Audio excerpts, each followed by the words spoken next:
પછી શ્રીજી મહારાજ બોલ્યા છે, લ્યો એક અમે પ્રશ્ન પૂછીએ. પછી મુનિએ કહ્યું છે, હે મહારાજ પૂછો.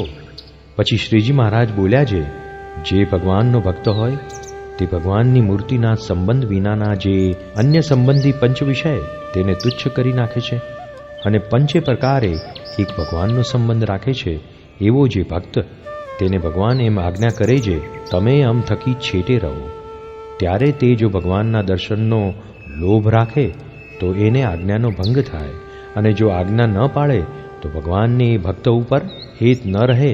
માટે એ ભક્તે જેમ માઇક શબ્દાદિક પંચ વિષયનો ત્યાગ કર્યો છે, તેમજ ભગવાન સંબંધી જે શબ્દ, સ્પર્શ, રૂપ, રસ અને ગંધ એ પંચ વિષય છે તેનો પણ ત્યાગ કરે કે ન કરે એ પ્રશ્ન છે.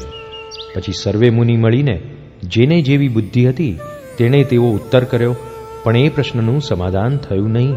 પછી શ્રીજી મહારાજને કહ્યું છે, હે મહારાજ એનો ઉત્તર તમે કરો. પછી શ્રીજી મહારાજ બોલ્યા છે, જેને ભગવાનને વિશે દ્રઢ પ્રીતિ છે અને ભગવાનને અખંડ સંબંધે રહિત જે માઇક પંચ વિષય તેને તુચ્છ કરી નાખ્યા છે, અને શબ્દાદિક પંચ વિષય કરીને ભગવાન સંગાથે દ્રઢપણે જોડાણો છે, તે ભક્ત ભગવાનની આજ્ઞાએ કરીને જ્યાં જ્યાં જાય છે ત્યાં ત્યાં ભગવાનની મૂર્તિ પણ એ ભક્ત ભેળી જ જાય છે.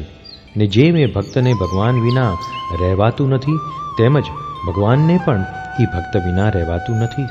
અને એ ભક્તના હૃદયમાંથી આંખનું મટકું ભરીએ એટલી વાર છેટે રહેતા નથી.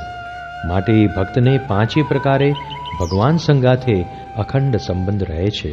કેમ જે શબ્દાદિક પંચ વિષય વિના જીવ માત્રને રહેવાતું નથી, તે શબ્દાદિક પંચ વિષયને એણે તુચ્છ કર્યા છે, ને પંચે પ્રકારે કરીને ભગવાનને વિશે જોડાણો છે, તે માટે એ ભક્તને ભગવાન સાથે અખંડ સંબંધ રહે છે. જય સ્વામિનારાયણ દયાળુ. આપને આ વિડિયો પસંદ આવ્યો હોય તો અમારી ચેનલને સબસ્ક્રાઇબ કરો, લાઈક કરો અને દરેક સત્સંગીઓને શેર કરો.